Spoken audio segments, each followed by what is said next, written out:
few things that we're doing coming up to close the year in style, as we like to do. Primarily, if you look at our events, we have we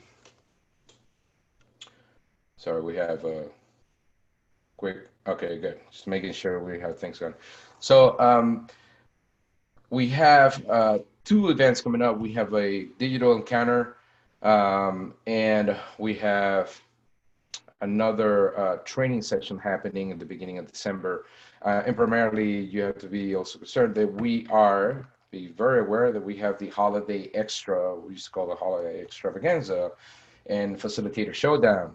So that's a great opportunity if you happen to be a trainer or facilitator and you love to show your skills. We have the great award that we give, an annual award that we give for the facilitator showdown, and it's a way for us to thank you for doing everything this year, spend time together, and give you a little bit of a glimpse of all the great things we'll be doing next year, because next year is definitely going to be better than this year, and this year was phenomenal.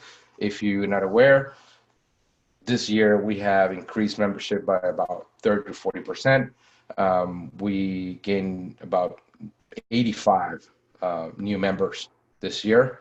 And so we're really excited that you are in with us, and thank you so much for joining us. Besides that, we're looking at workshops and other interesting things that will be very beneficial for you in professional development, especially in the area of e-learning and instructional design. But, don't want to give the whole house away today. Just want to make you a bit interested into that, and make sure you keep tabs with us. Make sure you go into your profile and ensure that we have that we can send you emails and you have an opt-out of the emails that we're sending you to make the announcements. But it is definitely, welcome everybody else that has come in. It is my pleasure to introduce to you the amazing speaker we have today. She's a busy lady. She's not only completing and working on her journey towards a PhD, and she's also very, very in heavy rotation, is what I call it, in the industry. Yes, that's what it is. I'm going to give you, don't worry, we're still working on the introduction here, Cara. So very heavy rotation into every e-learning conference out there, or learning and development conference, whether you're ATD, Learning Guild, you will see her. And that's why we make sure that we're bringing the best speakers we have in the industry. That's what we do here. So Cara North has been an award-winning instructional designer and developer, because she developed this awesome game that it was called Multiple-Choice. It's called Multiple-Choice Mayhem, and is on the art of psychometrics, art and science of psychometrics, how to write great questions for quizzes, for assessments, for exams. So this is what we're discussing today. This is what she's sharing with us today. And besides that, obviously, Cara is also a local chapter leader, president of her chapter over in Central Ohio. So it is my pleasure and honor to introduce to you Cara North. Cara, go ahead and take it away. Thank you, Alex. You always have the most interesting introductions, but you all are very lucky in Central Florida to have Alex. He's phenomenal. So let me go ahead, Alex, if you would drop that so I could share my presentation. You'll see there in the chat, I gave you a link to all the stuff tonight. It's going to be a lot of content about assessment. I get a little bit giddy about it, but you'll have so much information in that box folder that I shared with you. Now, if you have some kind of issue where you have a firewall and you can't access Dropbox, you'll have an opportunity at the end. I'll give you my contact information. I'm happy to send you a zip file or something if for some reason you cannot access that. Oh yeah, and no worries, guys. Her presentation will be available, and the video will be available on our internal page to you members. So thank you, Cara, for offering all of that. Yeah, no problem. Okay, so one thing that I'd like to kick off with is I want to talk about why assessment is difficult. And assessment is difficult a lot of times because it can be built in a way that does not test your actual knowledge, but your deduction skills. And to prove that, just in case you're doubting, we're going to play a little game. So this game is basically a riff off of the e-learning module that I won Learning Solutions with earlier this year. And we're actually going to go through and play it together. So what I'd like for you to do is, if you have a phone or if you want to open another tab, we're going to play this game together, and we're going to see how many questions you can get right just from guessing, pretty much. But there'll be some little hints in there. So I'll go ahead and get it up here. So multiple choice mayhem. And let me know, let me open the chat back up. I just want to make sure everybody can work it here. Let me know if you have any issues with that. I think we should be hopefully okay. Yeah. And I put the link in for them as well. Thank you so much, Alex. I appreciate that. Don't worry, I got your back. Okay. All right. So I'm not hearing anything. So what we'll do is we'll go ahead and get started. So the first question is, be great if this would advance. There we go. Okay. David LaFierre has the title of being a cool dad in the bag. He's known for his viral artwork on, is it sandwich bags, school buses, gymnasiums, or cars? Cool dad in the bag. I wonder if that has any significance whatsoever. I don't know. Yeah, definitely no clues there. Yeah, no clues. I don't know. I'm stumped. You're stumped? Okay. Yeah. All right. I'll give it till the timer runs out. I want to make sure everyone has enough time to think about it. All right. And the correct answer is...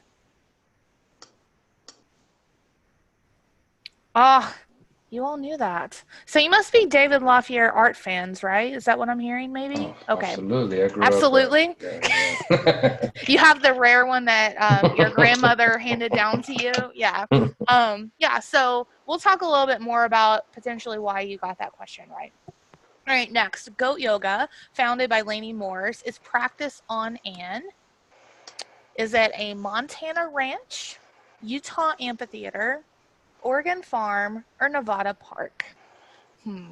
That looks fun, but I don't really know if I could deal with the goats on my back personally. But I don't know.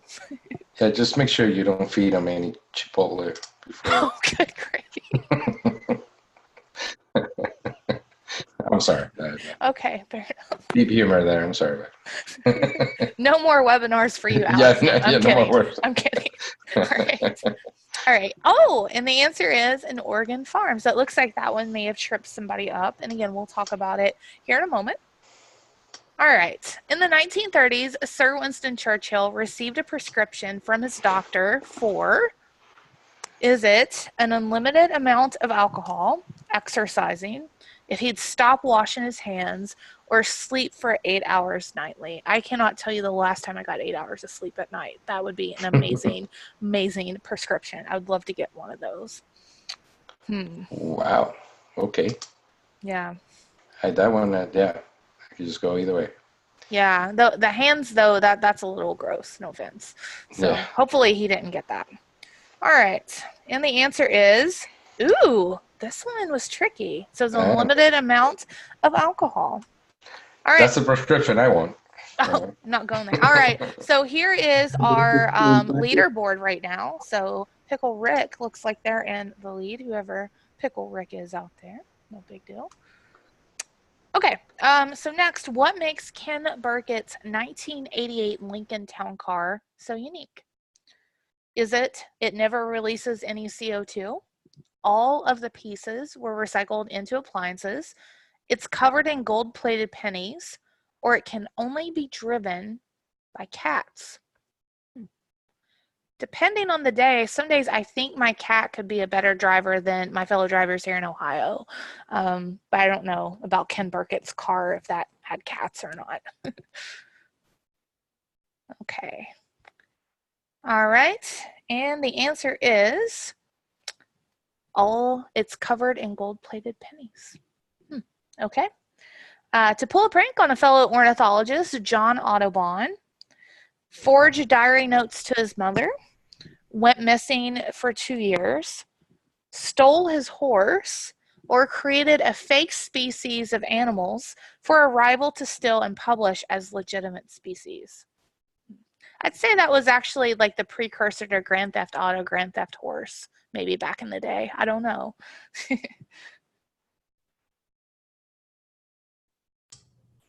Okay, and the correct answer is, that one didn't fool anybody. So we'll talk about that here in a minute.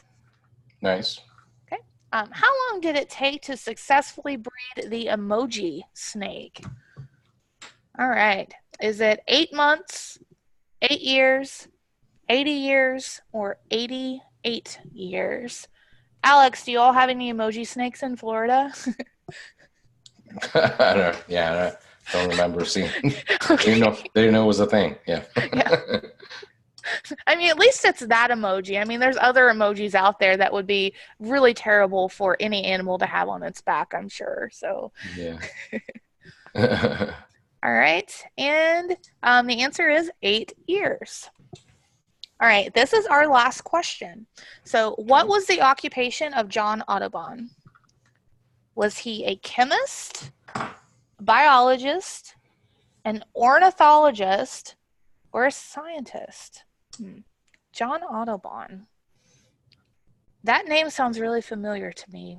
John Audubon, yep. Yeah. I'm sure like there's been all these schools and universities named after him. That must be where I've heard his name before. I was just thinking, I thought, I don't know. The first time I thought it was bread. Sorry. Oh. Elbow pan. You're fine. I must be hungry, yeah.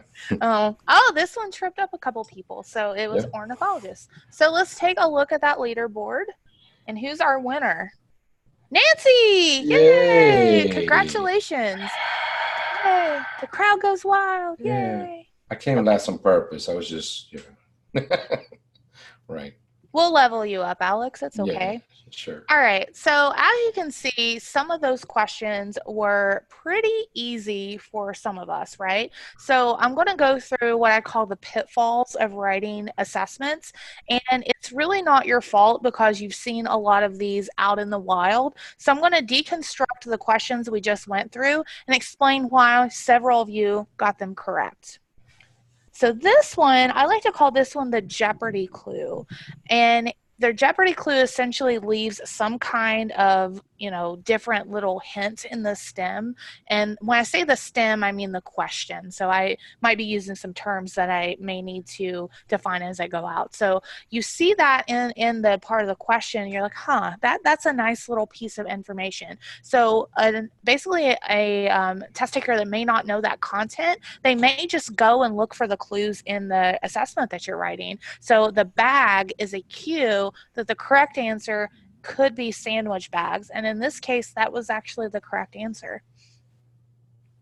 All right, this one is the grammatical cue. So this particular one was a little bit tricky. So you have the and there, and then so you should, by process of elimination, probably be able to narrow it down to Utah or Oregon. And you should know by just looking at that Nevada and Montana is probably not the viable correct answers because it doesn't fit in the last part of that sentence. So the reason that Utah is incorrect is and Utah is not grammatically correct. So that's kind of a little bit of a tricky one. Maybe that was by design, but just be careful when you do that. One way you could get around that would be a/an or something like that. Or you could actually just put the article in the actual question choices. That'd be another great way to fix this particular question. I saw a chat come up. Alex, did I miss a question? No, you're good. Okay. That's just me telling folks that they can ask questions. And also, sorry. Thank you. Yeah, if you just join us as well, make sure that since Cara is sharing her screen, make sure you look at the top and be able to click on the chat icon or at the bottom of your screen, okay? Thank you. All right, this one right here is just a hot mess. I mean, let's be honest. So this is bad syntax. If you go through and you try to use each of these particular answers to finish the sentence. The only one that actually makes sense to finish it is an unlimited amount of alcohol. Another little kind of twofer on this is if you look at it, unlimited amount of alcohol, that's the only one that has punctuation after it as well. So that's another cue that that was the one that finished that particular sentence. So a lot of times when test takers get something like this and they may not know it, they will go through systematically and fill in that blank with each one of the potential options. So just be very careful when you build out different assessments like this that you have multiple potentials that would finish that sentence. I mean, grammatically, you want to make sure that all of them are sound. So that way, again, you are testing their content knowledge and not their deduction skills.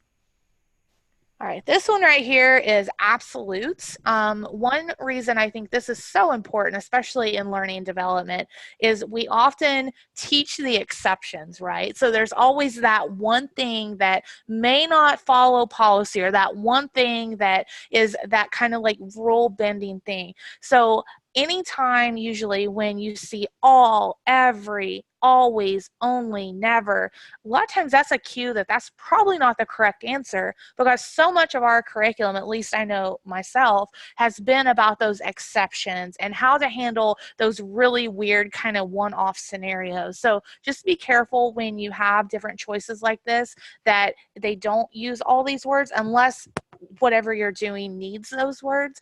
But again, looking at that, the uninformed person that doesn't know the content, the gold-plated penny stands out because all the rest of them have those absolutes in there.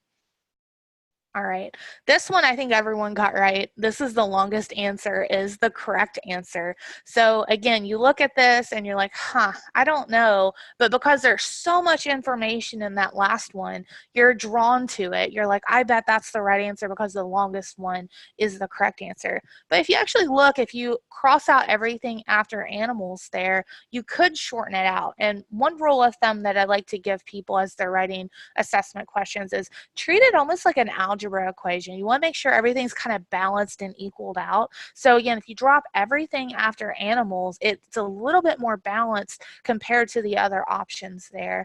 And I know why things like this happen, especially if you have subject matter experts that are writing those questions. They are often so precise and have so much information. They say, oh, you absolutely need to put this in here so that way it's absolutely correct. And my biggest tip, something that served me very well in my career, is I never throw anything away that they give me, a subject matter expert. So I might drop rivals to steal for the legitimate species part, and I have this big document with all my projects that I do of just things that I've thrown away, which I just put to the side essentially. And then that way in the next revision cycle, if they're like, you really need to make sure that they know that that was the legitimate species part of that, then in that revision cycle, you don't have to talk to that SME again. A lot of times you can pull that out. You already have that information on record. That's a really good tip, because especially the SMEs I've worked with, they're so passionate and they get so excited, and it's almost like insulting to throw anything of value to them away. So if you tell them, I'm not throwing it away, I'm keeping it in the project, but I'm just not using it for this instance, it is a pro tip that has helped me well. So feel free to use that if you need to. Okay, this one, our good old emoji snake, is a twofer. So I'll go over two pitfalls that the emoji snake is dealing with. So this one suffers from a term called convergence. And convergence is essentially when you have basically the same number in all of the answers. So looking at this, you're like, you got 8 months, you got 8 years, 80 years, and 88 years. Well, of course, there's 8 months and 8 years, and then there's 8 years obviously and 80 years, and etc. So it's really confusing, because let's say hypothetically you're like, well, technically like the breeding process would take 8 months, but they worked on it for 8 years, and you knew that. Which option would you choose? Because you wouldn't really kind of know between the two of those. So just be careful whenever you're writing things out with numbers, that they are kind of something that is in in a range, and we'll talk a little bit more about that here in a minute. And then the other pitfall on this particular one is the implausibility of two of your questions. Now, as your, not questions, but your choices. As you know, obviously working with subject matter experts or even just writing questions yourself, it's usually pretty easy to get to the correct answer. It's fairly easy to maybe get to the first wrong answer, but usually that second and third option for wrong answers are so difficult to get because you're really racking your brain. You're really thinking about what it could be. And then often people just get frustrated and you see them shut down. They're like, oh, just put something in there. Just put Snoopy, or just put something in there. Just give them a chance. So really, if you can, try not to do that, because looking at that, you know that obviously 80 years and 88 years aren't possible because emoji haven't been around that long. So being able to make sure that each of the distractors are something that's realistic is great, because if you give them to where they can narrow it down to 50% just based on the implausibility, again, that's not really testing their knowledge. So you just want to be really careful when you do that. All right, and this one I call the Gwen Stefani. I call this the callback or the holler back. So we obviously heard John Audubon's name before in this section. So often what will happen is if you have like 10 questions or 15 questions or 20 questions, test takers will go back and they'll be looking for different clues or answers in the questions to answer other questions. So in the previous question about the fake species of animals, it said to play a prank on a fellow ornithologist, John Audubon, boom, boom, boom. So just by that deduction, you would know that, he is an ornithologist. He's a peer. So just by doing that. So that's how you would get to that answer. But that's also very difficult to do when you're working with subject matter experts. I know that. So really just kind of think about making sure that each of your questions can stand alone is super important. So that way, again, they're not getting any freebies in this, because depending on your industry especially, you want to make sure that they actually know what they're putting in and it's not just logic games to them, because that could be potentially life or death in some industries. So just really making sure that everything is nice and clean and easy for them to understand what the question is, and it truly is an assessment of what they gain from your learning programs, I think is super important. All right, so those were kind of pitfalls that happen when you write questions and it makes it easier for people to take tests. But what about when you do something in a question that actually makes it more difficult? So I'm going to take some time to explore what might make it questions a little bit more difficult for test takers and how you can actually avoid those. All right, so this particular one happens a ton. I call this the meaningless stem. And what I mean by that is if you look at the question here and don't look at any of the answer choices, could you tell me what the question is asking? Which of the following is a true statement? I have no idea. So now what you're asking the test taker to do is you're not only asking them to read the full question, which is completely pointless, but you are asking them to go to each of the options in that question and read and try to figure out what the correct answer is. Now, I don't know about how you would define that, but I kind of define that as like logic, right? That is not really asking them a question. So a way that I would recommend to flip this is to just ask the question of whatever it is that you want. So, this would be a nice way to flip that and actually ask them, what scientific order do orcas belong to, and then give them those choices. And as you can also see, which we'll get into here in a moment, I mean, that's easy to read. It doesn't take a lot of time, especially depending on, again, your organization. You may only have 15, 20, 30 minutes assigned to you to take an e-learning. And that's if you're in like a call center or like a production floor, they assign you time out of kind of your production day to go take your learning like it's a pill or something. But you want to respect their time in that, and you really want to set them up for success. Because if you go back to this, and especially think about the environment they may be in. If they're in a call center, it's going to be loud most of the time. If they're like in a warehouse and production, yeah, that's going to be loud too. So some people may have difficulty actually reading and comprehending when there's a lot of environmental noise going on. So again, making sure that you can take something like this and flipping it to something like this will really benefit your training population, because again, it's cleaner and it's easier for them to read. All right, this one is called the teaching stem. And if you look at this one, it starts off real nice. Like, okay, the first video game was computer space. And then you get a little bit more information about, you know, the kind of circuits is used, the integrated circuits. But then you get to the third sentence and it says, what is an integrated circuit? Okay, so that is the question, ladies and gentlemen. What is an integrated circuit? So tell me why you needed the first two sentences. I know, again, why it happens. I'm not blaming anybody. I understand how this happens. You work with a subject matter expert, and again, that passion or that PowerPoint that you inherit, or however you get your information to build your learning experiences, that comes in it. So you come with that computer space and that integrated circuit, and you're either putting it in or somebody's telling you, now they need to know that, you know, the very first arcade game was computer space. Great. But do they really need to know that to answer the definition of what is an integrated circuit? No, they don't. So again, if you have somebody that's that passionate, I highly recommend just saying, okay, not for this particular question, but if it's something that we need to assess them on, then give it its own question. Or again, keep it for the next review cycle. Whenever you're going through your update plan for your learning experience, if the people need to know about that, then put it in for the second time. But don't confuse people, because especially, again, I think about where people are taking and experiencing this at.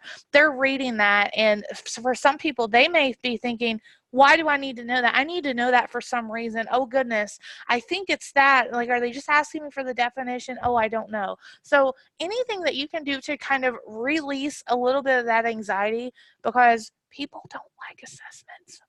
Just going to say that. So making sure that it is easy, and by easy, I mean simple for them to read, so the readability is good and they know exactly what's being asked. That is so important. Okay, this is the negative stem, and what's really interesting from a research perspective is even if somebody absolutely knows what a class A fire, what kind of fire extinguisher you need for this, overwhelmingly, study after study after study shows that these kind of questions are the most likely to be missed by everyone on any kind of a multiple choice assessment. And the reason for that is thinking this way is very counterintuitive to how we process what's going on in our world. We kind of like file it in of the different facts and information that we get. So having them kind of go and think and go back, for me, I think this is a higher level of rigor than most multiple choice questions are. This to me is an application piece. This is something that may be like a short answer. This is something that I think is much bigger than a multiple choice test item. So again, let's say you've written all these nice questions for readability, and then you see somebody get something like this. Chances are they're probably going to miss it just because it's so difficult to kind of justify and unpack this in your brain. So a great way to fix this, again, if you inherit this question, you get this question pushed on you by a subject matter expert, is all you have to do is just flip it. So there's a great way to flip it right there. So focus on the type of fire extinguisher for the fire, and then give the different examples. So that way it's not a negative stem, but it's something a little bit more positive there. Okay. This one is also a huge pet peeve of mine. This is what I call the incomplete stem. So again, much like the stem that didn't give you any information at all, computers are. Computers are what? Was talking to Alex earlier. Are they Windows? Are they Mac? Are they expensive? Are they desktop? I don't know. So what are you trying to achieve by asking a question like that? Computers are what? I have no idea. So again, you're wasting their time going through each particular option to try to fill it in and figure out what on earth you're trying to ask. So a great way to fix this is to just basically give them that definition and then have them put that in there. And Alex, I put that in there just for you, my friend, that GIF. So you're welcome. All right. Another one that happens a lot are the wordy answer choices, which is a prototype. Okay. And then you have somebody going through all of this. And again, you guys are probably sick of hearing me say this, but this happens because you get somebody in front of you that pushes it on and says it is absolutely right when you have all this information. So being able to cut that down and really focus on how it can be better to read, how it can be easier to digest is super, super important, because you don't want them to spend most of their time in the assessment trying to read and figure out what it is in the particular definition. And again, this sounds like it's an identification question just looking at it. So is it really worth kind of their time and talent to read all this just to identify what a prototype is? So, I mean, this would be like a different spin on it if you wanted to do something like this. All right. I spoke about this a little bit earlier when I gave you the analogy about algebra, how it needs to be kind of balanced out. One other thing you should also think about when writing questions is make sure they kind of look the same as far as like verbs go. So if you look at this one, you have one that starts with like mixing the flour, and then you have two like when the baking, when the dough, and then the other one is like the final product isn't hot anymore. So this is just kind of all over the place. And so you're looking at it, and you're like, I don't really see anything that is sticking out. And just by guessing, by looking, I would narrow it down to B or C because they look the most like each other because they kind of have similar syntax. But then again, the test taker that wouldn't know the content knowledge most likely would pick C because it's the longest answer. So really be careful. And this is, I mean, even when you're building out these assessments, you can get this information and then you can translate it. In the box folder that I shared, I have a really nice handout in there about more examples of these and help you kind of think about how you can translate information that you get, because I do know that that also is a big time suck. I don't know about you all, but I know that I've been asked recently to do more with less with time and resources. So I understand that this takes kind of a different line of thinking. So just again, start small and you can figure a lot of this out as you're going along. But one way that I would suggest for fixing this particular one is, again, making them all look kind of similar. So mixing the flour, adding, heating, and cooling. So it's a little bit more parallel when you do it that way. All right, this particular one happens a lot, especially when there's numbers involved. And I don't know why this happens. I think it's just because people don't really think about it, because the scales, I think, confuse people sometimes. So let's say hypothetically that for this particular question, you say, okay, I think they reach the end of adolescence at 17, which I would argue it would be like never, but that's a horse of another color. Which one would you pick? If you think the answer is 17, which one of those would you select? Would you select B or would you select C? You don't know. I mean, it's a 50-50 guess on whichever one that the person that built that assessment marked as the correct answer. So just be very careful with that. Easy way to fix it is just make sure you don't have any overlapping answers on that. You want to make sure that it's like, you know, there's only one particular range that age would fit in. So just be very, very careful with that. The good old all or none of the above, and this is like a nice little sandbox, not really sandbox, soapbox, I guess would be better, that I'll get on. When you're writing multiple choice test items, it's like a contract or like an unwritten rule, that an agreement that you have as a writer of the assessment to that test taker, that with a multiple choice question, there is only one correct answer. What happens often is if somebody's in a hurry and somebody absolutely knows all the moons of Saturn, as soon as they see Mimas, they just click it and go on.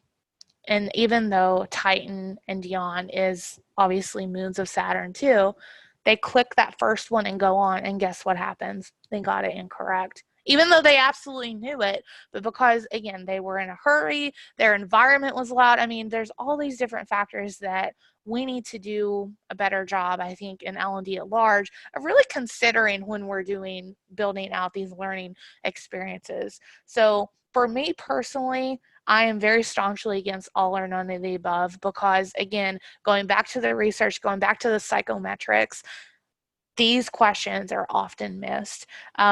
If they're written in a part for distinguishing. Now, if it's written to where the correct answer is all or none of the above, most people do get it correct. So it depends on how it's written. So if all or none of above is an incorrect response, then again, you'll see most people miss it. But if it's a correct response, you'll see most people get it right. So easy way to fix this is just make sure you only have one correct answer. So good old Titan.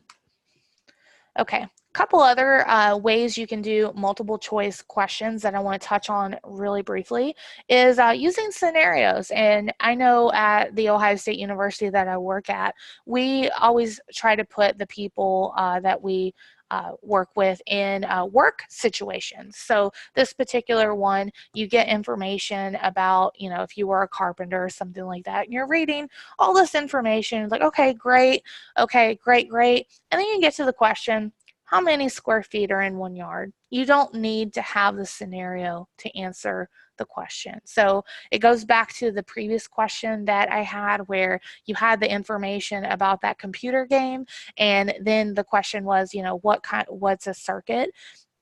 It can confuse people. So you don't want to take their time to unnecessarily read this unless they absolutely need it to answer the question. So again, this is how you would fix this one. Just ask the question and give them the options. Another one, especially in e-learning specifically, is the use of illustrations. And it's a double-edged sword. On one hand, I think illustrations are wonderful because they can really kind of bring to life what you're wanting to do. But one thing that I've had pushback with at the university is on alt text. And so with the alt text, obviously for accessibility purposes, we want to be sure if somebody can't see the illustration, that they'll be able to tell kind of what the illustration is of. But what happens is if the question's written poorly, the identification of what that is in the illustration usually gives the answer away. So that's kind of one end of it. The other end of it is this, I call it the Avril Lavigne illustration. It's complicated, right? So looking at this, is there any way you would know what the correct answer is? Absolutely not. And, somebody in the organization is probably very proud of that drawing that they did, or, that's a legacy drawing of something. There's always some excuse for using a poor image, I found. I don't know why. But being able to really break it down so people can see it, I think is really important. Another good rule of thumb I like to say with illustrations is if you're using illustrations, you want to make sure that the font size in that illustration, like if it's a map like this, is no smaller than the font size of your questions font in your e-learning. So that way you can kind of almost guarantee some degree of readability for it. Even better is if you have the capability with an illustration in a question for a zoom feature. If you could build that in, I think you'd be even better off. But again, I understand a lot of times using illustrations is great, but again, just be very cautious with it. You want to make sure that it doesn't distract from the question, but you want to make sure it doesn't make the question easier, but you also don't want to make sure that you want to make sure it doesn't make the question more difficult.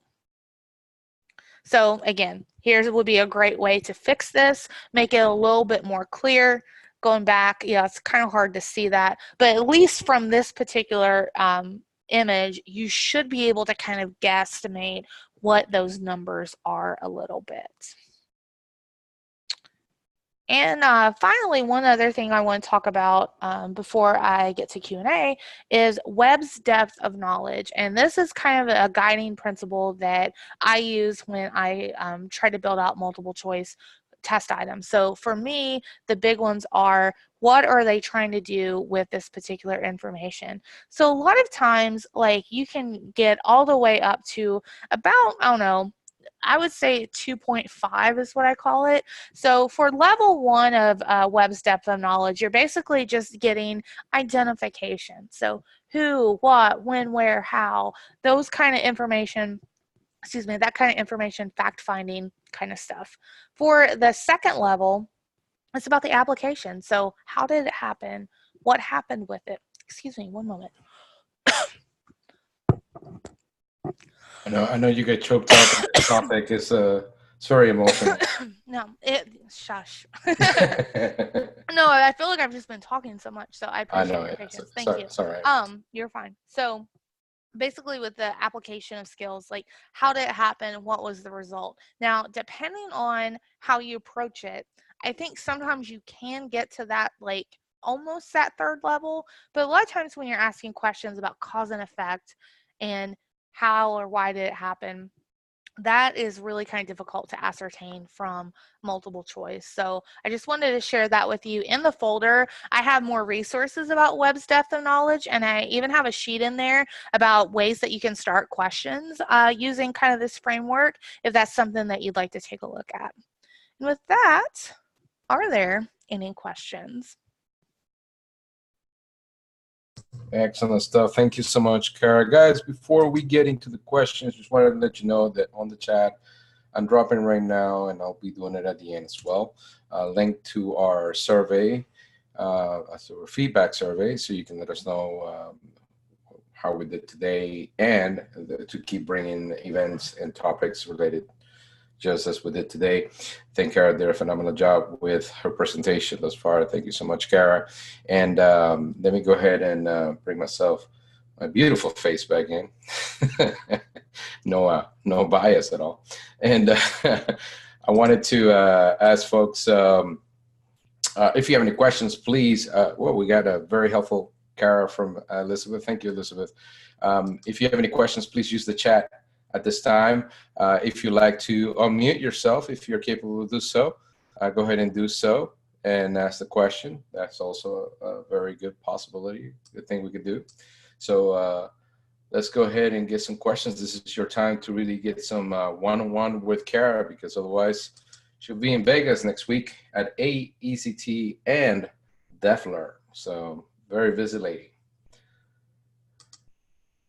And of course, if we don't get any questions, you know that I have questions. So we'll give about 5 seconds to see questions come up. Gotta get these folks nice and awake going. And if you can, you see icons at the bottom of the chat, you can use them as well if you want to raise your hand or anything like that. If you have any difficulties unmuting yourself, or if you want to do, not using the chat, there's an issue as well. So, man, you are the queen of the jiffies. All right, here we go. So great information. Thank you for sharing. Okay, no questions, but great comments there. Now, so let me ask you a few questions then, Cara, because I saw some interesting things, and many of the samples that you have, and specifically because you're doing the research, I'm very interested in this. Where I work in our team, we had a psychometric consultant do the thing, and we have a standard that pretty much follows a lot of the things you're talking about. to writing questions. So actually coming up with a quiz is probably the worst part now of design. It's the most difficult part of design, doing it based on the standards. Do you find that the most difficult thing is really not so much writing the question and writing the right answer, but actually finding plausible distractors? Absolutely. Yeah, the distractors are usually the most difficult things to write because, like I said earlier, it's so easy to know what the correct answer is. And usually your first distractor oftentimes is whatever the opposite of that is, right? And then usually that second or third distractor, it is so difficult to get people to get their head around it and write it. A lot of times, especially if you have like old versions of the content, I think it's really, you see people kind of go fishing in there for like some different terms and stuff sometimes. But yeah, for sure, that is definitely the most difficult part. And please, I know it's so easy to put like Snoopy or something in there, but you want to make sure, especially depending on what kind of organization you work at, that that question is actually assessing that standard or that particular performance or whatever it is that you're trying to measure. You want to make sure that they know what that is. So try not to do that. Okay. Yeah, that's a very good point. So we have a couple of things. We have a great comment here from Kathy. Thank you, Kathy. Kathy Abbar, she's a past president of the chapter, and she's thanking you for the resources and the time invested here. And then we have a question from Michael Gortz. So Michael tells us, I have a background in education, so everything you mentioned resonates well with me currently. Work in organizational development, doing corporate learning and development. Do you have any general recommendations for best practices for assessing learning and development in the corporate world? I do. I have a couple. I was at Amazon for almost 5 years before I flipped the switch and went to higher education. Right. And one thing that we did, and one thing that I do at Ohio State too, is you want to make sure that it is a continuous process of whatever it is that you're trying to upskill the person in. So after they go through a particular module, reaching back out with the manager of those particular people and really partnering with your operation team, I think is critical. And if you don't have that relationship, obviously it's very difficult to kind of forge that sometimes, but making sure that they have the opportunity to really focus on are they okay with it? And honestly, one of the best books that I've read about making sure that you're assessing people where they are is Will Tallheimer's Performance-Based Smile Sheets. I love that book so much because instead of like giving the good old evaluation at the end of every learning experience about, oh, would you recommend this to somebody, or, rate your learning on like 1 to 5 and your facilitator and all that. He focuses a lot on basically the performance of the individual. So instead of like the 1 to 5 scale on how you like the learning, he has it to where like a 1 is, I need more assistance to master this concept, to 5, I could teach this concept to a peer. Okay. And I think that's really brilliant. Just a nice way to flip it. And I'm not a big fan of Likert to begin with. I don't like them at all. So after I read that book, it was like a total light bulb for me. And I can actually, Michael, if you'd like, I can find that link and pop it in the chat for you. I really recommend it because I think that assessing, if you're going to have those evaluations and being able to get data that you can actually work with, and people that assess themselves as, I need more attention on to master this, or I think I could perform, but I probably need some extra guidance. That's such great information to have. So that way the people that get it, you're not boring them to death by putting them through like a remedial course, but then the people that actually need that additional hand-holding, you have a captive audience for it. Yeah, guys, also make sure that you are going on LinkedIn and connect with Cara. Or follow her as well. She puts a lot of the stuff on a daily basis. So yeah, someone definitely to follow there. So another question here, Cara. I don't see any other questions coming through, but guys, if you have questions, please ask them. I use the chat or not. We're a little shy today, but that's okay. I'm here. So I would say, let me ask you this question then. So do you think the best practice, usually one of the biggest things we dive into is not to actually ask a question, to have a question with a question mark on it, rather than make statements that are, sort of incomplete or to be completed or whatnot. Do you find that it is a good practice to do a question that in reality is not a question, or it always has to be a question? All right. I'm going to say something that people probably aren't going to like, but Okay. I don't know any other way. I like to keep it real. I think it totally depends on your organization and that population you're serving. So one thing that we do at Ohio State is when we're building out these tests, we pilot all of it. So we know that like for a particular course, we'll ask like maybe 20 questions throughout that module. We build a bank of 60 to 80 questions, and then we have a population that goes through it, and we basically mine that data, and like the ones that are super easy and the ones that are super hard, we throw them out.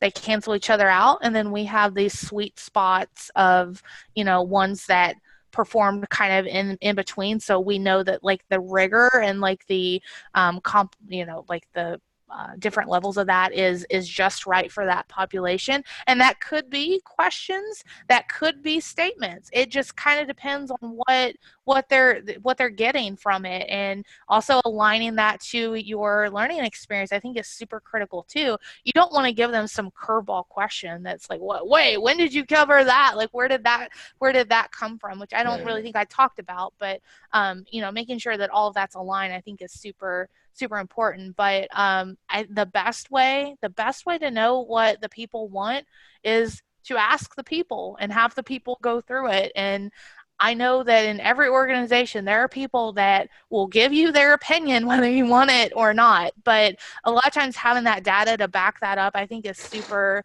important to make those decisions, especially if this is something new for you, especially if you're trying something new. We're always trying to, kind of do different things in your organization. The data can really help you, especially going back to like the example I gave earlier with like the operations team. Those folks, like, they want the data. I mean, let's be real. They want to know what the data says about everything. So being able to just have that in your back pocket, I think, is really critical. And when I was at Amazon, I was in the customer service call center side. Anybody that worked there would do almost anything to get out of production.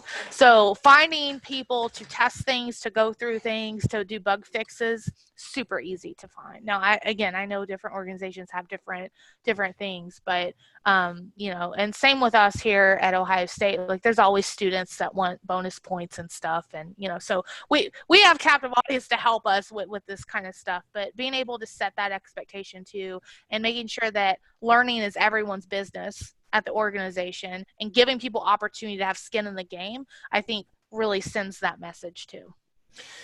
So, guys, one last chance for you to ask questions. We are 5 minutes out for the end of the encounter here, your encounter, and we're having a great time. A lot of great info coming from Cara on this. So I'll give you a chance here to ask a question. Let's give you another 5 seconds or so to think of your question. You can unmute yourself if you'd like to participate as well. As a matter of fact, let's see. Good. All right. See some input there. Good. So let me ask you this question then, because one of the biggest things, Cara, is, if there are no questions, you're going to get questions. I know. You gotta get I knew what I was getting when I signed up for this. No, yeah, this is like an off the cuff. So,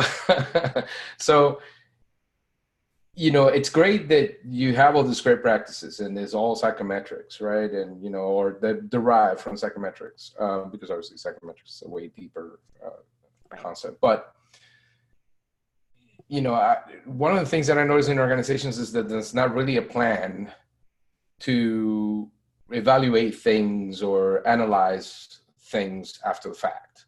So I think one of the biggest things to take away here is they don't go through all this trouble and do all these things right if you're not going to do anything with that data afterwards, right? I mean, you're not doing. How do you know that what you're doing is really worth doing. What are your thoughts on that? So you're telling me here, hey, this is the right way to write a question. It's great and all that stuff, great. But if I just go, yeah, okay, great, we're going to do that. 10 questions. Here's your e-learning. See you later. And then we don't really do anything with that data. I don't look back and go, well, yeah, they did answer, answer B versus answer C more favorably. Then it's not really worth it, right? I do think, depending on how you approach this, getting back, again, my formative ID years were in corporate America, so it's always got a place in my heart. So if you write 10 questions, Alex, to 10 or to performance standards or those learning objectives everybody loves, and you're able to mine that data and look at it and see how people are performing better with X or Y, I do think that it would make a difference. And if you're not constantly evaluating what you're putting out there, why are you doing it? Right. Like what's the payoff? So when you write a question that it has high readability, is aligned nice, and it's easy for them to understand what's being asked so you can appropriately assess them, that is great data to use to, again, drive the way that learning is at that organization. But being in different organizations during my tenure of that not being a priority, that's a very difficult culture change to do, especially if you're a new ID, or especially if you're very kind of low on the ID totem pole. It's difficult. But if you're in an opportunity where you own a project and you have a little bit of autonomy to maybe try something a little bit different, I would say just collect all the data you can, and then you got something to make a case for it. But it's very difficult, and I'm not sugarcoating it. I know that it can be very difficult. Good answer. Thank you. So we got 1 minute left. I'm going to throw in this last question that came in. Actually, we got a question from great. Awesome. It's Michael again, and he's asking us, how do you get people motivated to participate in voluntary assessments and surveys? Is that a problem? Ooh. Again, I think I've been very spoiled, Michael. The places I've spent most of my career for L&D have been hotbeds of people that are very eager to get involved. I do think that it is a difficult thing to build, but I know that one organization I worked for, I mean, it was very clear that the strength and the value of the organization was everyone's business. So everybody had a preponderance to get involved. With that being said, I'm not sure what industry you're in, Michael, but Education. Corporate learning. He actually mentioned that he was a corporate learning. Corporate learning. Okay.